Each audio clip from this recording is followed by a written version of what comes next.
Je m'appelle Merwan, j'ai 28 ans. Je suis venu raconter mon histoire, celle d'un jeune de banlieue qui aujourd'hui est devenu archéologue. Ma mère et mon père viennent d'Algérie, donc j'ai dû évoluer déjà avec cette étiquette en tant que jeune issu de l'immigration, en tant que Français issu de l'immigration. Et je suis ici pour aujourd'hui diffuser un message qui est un message d'espoir, pour prouver aux jeunes et aux moins jeunes, à n'importe quelle personne issue de n'importe quel milieu, qu'à force de persévérer, à force de vous battre, à force de croire en vous et à force d'efforts, malgré les bâtons dans les roues qu'on peut vous mettre, malgré les échecs que vous allez connaître ou que vous avez déjà connus, que vous allez avoir, si vous avez un objectif, si vous avez un rêve, vous pouvez le réaliser. Si moi je l'ai fait, tout le monde peut le faire. Why don't you just let go and quiet down your ego? Don't complain about Lui, il vient de Chenôve. Et donc ça fait partie des quartiers un peu difficiles, on va appeler ça comme ça, et où la réussite, statistiquement, elle n'est pas la meilleure. Que ça soit, je parle au niveau des études, c'est pas là où on a le plus de personnes qui vont exceller dans les études plus tard, ou qui excellent tout court, parce que on peut avoir X raisons, hein, mais la plupart du temps, les personnes qui habitent dans les quartiers, c'est majoritairement des personnes africaines ou autres, et il y a cette première entrave-là. Il n'y avait rien qui le prédestinait à pouvoir atteindre cet objectif-là.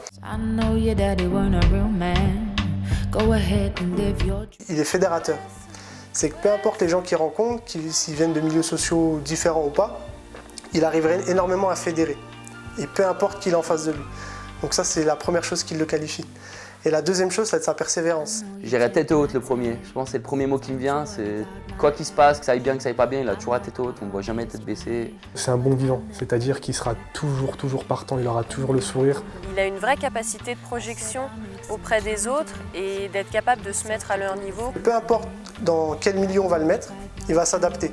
Si vous voulez, on lui donne un peu et il remercie vraiment du fond du cœur et ça, c'est une très grosse qualité chez Merwan. Je l'ai eu au lycée Montchappé, quand il était en terminale et qu'il passait son bac. De lui, j'ai le souvenir d'un élève attentif, souriant, vraiment souriant, un peu bavard. Notre histoire, elle est assez particulière parce qu'en fait, on s'est un peu perdu de vue pendant quelques années et on s'est retrouvés par hasard dans le train.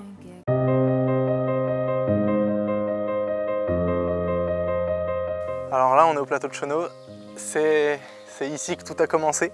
C'est ici que mon rêve d'archéologue a commencé.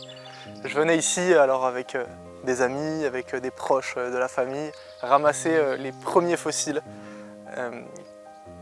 dans ce gisement-là, dans cet endroit-là qui regorge de vestiges paléontologiques.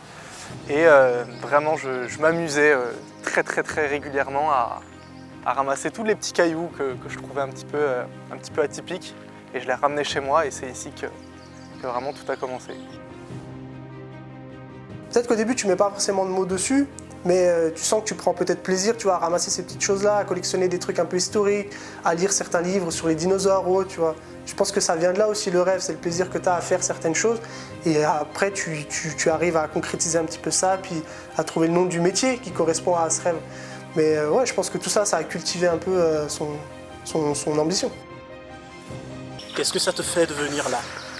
Ça fait beaucoup d'émotions dans le sens où c'est vraiment là que tout a commencé et tu vois vraiment le début à la fin. En tout cas dans ma pensée, je vois où j'en suis aujourd'hui et je vois que peut-être s'il n'y avait pas eu cet endroit-là, je ne serais pas là. Je ne serais pas là tout simplement. Parce que c'est vraiment là où la curiosité s'est éveillée, où vraiment là j'ai commencé à m'intéresser, où j'ai commencé à me dire « Waouh, c'est trop intéressant, qu'est-ce qu'il y avait avant, qu'est-ce que ça pouvait être, comment c'était ?» Et vraiment ouais, tout ça remonte et ça fait plaisir quelque part de pouvoir revenir là où ça a débuté.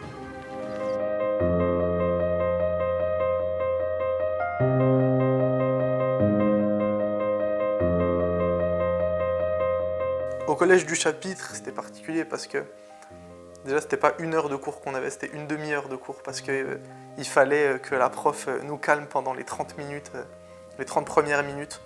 Clairement, parce qu'on foutait le bordel, parce qu'il n'y avait pas de réelle discipline instaurée. C'était compliqué parce que tout ça, au final, ça génère des lacunes, mais tu t'en rends compte plus tard. Et au collège, on n'est pas tendre entre nous. Il suffit que demain t'arrives, t'as un bouton sur le nez, c'est mort pour toi, ta journée, toute la journée t'en prends plein la gueule.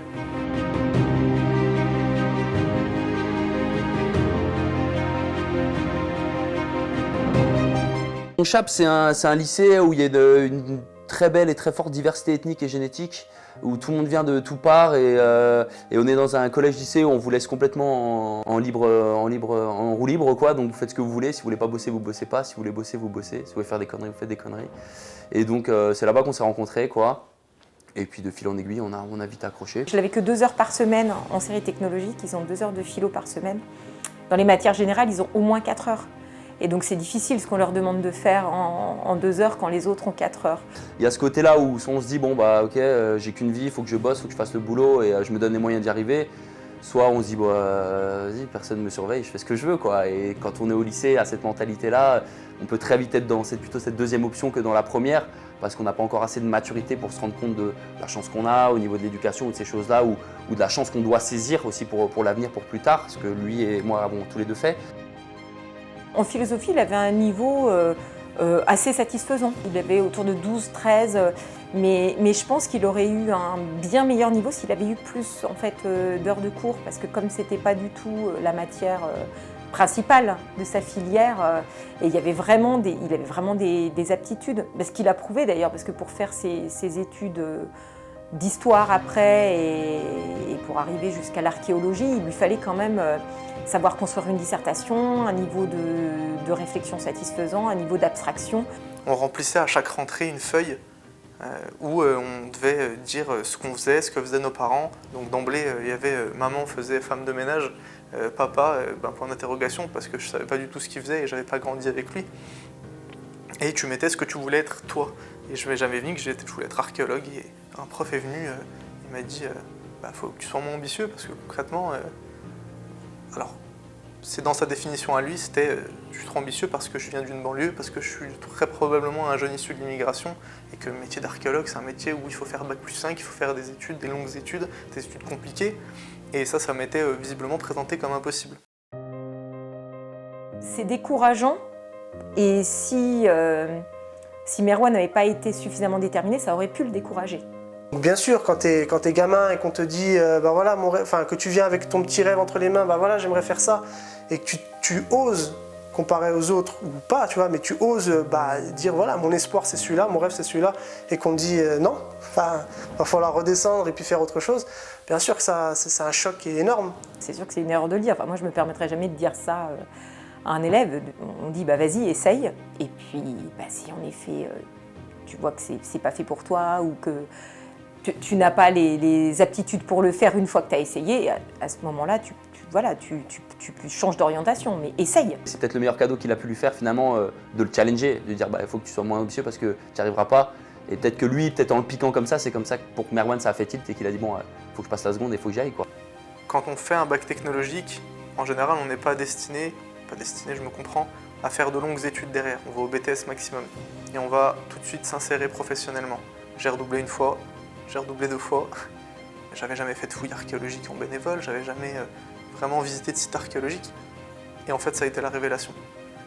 Je décide de faire ma 3e année à Rome. Rome qui a été quelque chose d'incroyable qui m'est arrivé dans mon parcours professionnel, dans mon parcours universitaire et dans mon parcours humain.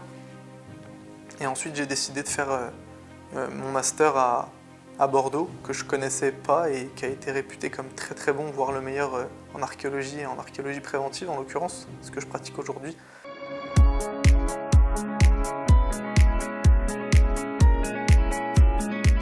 Le breakdance m'a offert et donné la possibilité de croire en moi. Je l'ai commencé, j'avais 12-13 ans. Eux avaient leur danse, et donc ils n'avaient pas besoin de zoner, de traîner dans la cité. Ils sortaient de l'école, du collège, ils allaient faire 3 heures d'entraînement. C'était toute sa vie, un moment où effectivement, nous c'était le début de notre amitié.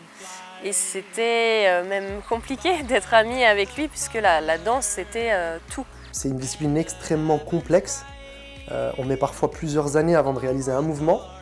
Et si vous voulez, le processus pour réussir à effectuer ce mouvement à la perfection, Il faut passer par plusieurs phases et d'abord il faut l'imaginer ce mouvement-là. Et lui, ça a décuplé son facteur de base qui était l'ouverture, parce qu'on va être amené à rencontrer beaucoup de gens dans des battles, pas forcément de très haut niveau, mais tu peux avoir des gens qui viennent du monde entier, des Russes, des Vénézuéliens, des Coréens, des Japonais. Donc ça a cette grosse compétence-là où très vite tu dois être autonome et autodidacte dans ta pratique, et chose que quand tu le bascules dans le milieu universitaire ou professionnel, tu as tout de suite des acquis, des prérequis. Et finalement, quand on est dans les études, mais à quel moment ça peut être difficile comparé à ce que j'ai pu vivre? Je me suis entraîné jusqu'à en suer juste pour avoir un mouvement. À quel moment les études, ça peut paraître compliqué?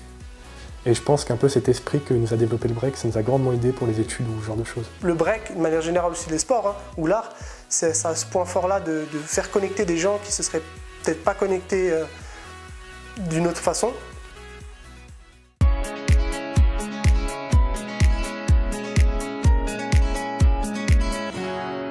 Ce sera toujours là le break. Ce sera toujours là, ça fait partie de moi. Des fois je danse encore de temps en temps, c'est plus compliqué aujourd'hui parce que je suis tout le temps barré à droite à gauche. Je mate tout le temps des vidéos, j'essaie toujours de me tenir à la page. Je participe bientôt à une série de conférences par rapport aux Jeux Olympiques, parce que là, le breakdance entre aux Jeux Olympiques en 2024. Pour moi, être jeune, c'est être rêveur. Mais évidemment, mais il faut rêver. Il faut avoir des projets, mais ça depuis tout petit. On en a besoin pour se construire, de rêver. Et surtout, Merwan, ce qu'il a compris assez tôt, c'est qu'il faut croire en soi parce que personne ne va le faire pour vous. C'est à vous d'être le protagoniste de votre vie et de vous donner les moyens d'arriver à vos fins, quoi. Là, je suis actuellement dans la même entreprise que lui, qui est l'INRAP, et en fait, il m'a toujours soutenu. Et moi-même, j'ai pour souhait de devenir archéologue, et en vrai, avoir quelqu'un comme ça dans sa famille, ça peut être que inspirant. Moi, où je suis admirative, c'est qu'il soit arrivé à ce master d'archéologie, et donc à être archéologue, avec un parcours complètement atypique. C'est-à-dire qu'il a dû travailler 3 fois plus que ceux qui ont eu un parcours classique. Le fait de faire du sport, je pense que ça lui a fait dépenser son énergie pour construire quelque chose plutôt que détruire. Donc ça n'a pas été destructeur, il s'est construit un avenir comme ça. Par le sport, aussi l'entourage, je pense que ça a aussi beaucoup joué. Son entourage proche, je parle. Je pense que les parents sont là pour justement donner confiance, qu'on disait, encourager. Essayer de les conseiller aussi sur les efforts qui vont être à fournir. C'est pour ça que je disais il faut être quand même dans la lucidité. Pas dire c'est impossible, mais dire tu vois, tu veux être médecin, mais t'as pas des bons résultats en maths, tu travailles pas assez tes maths, donc tu peux y arriver.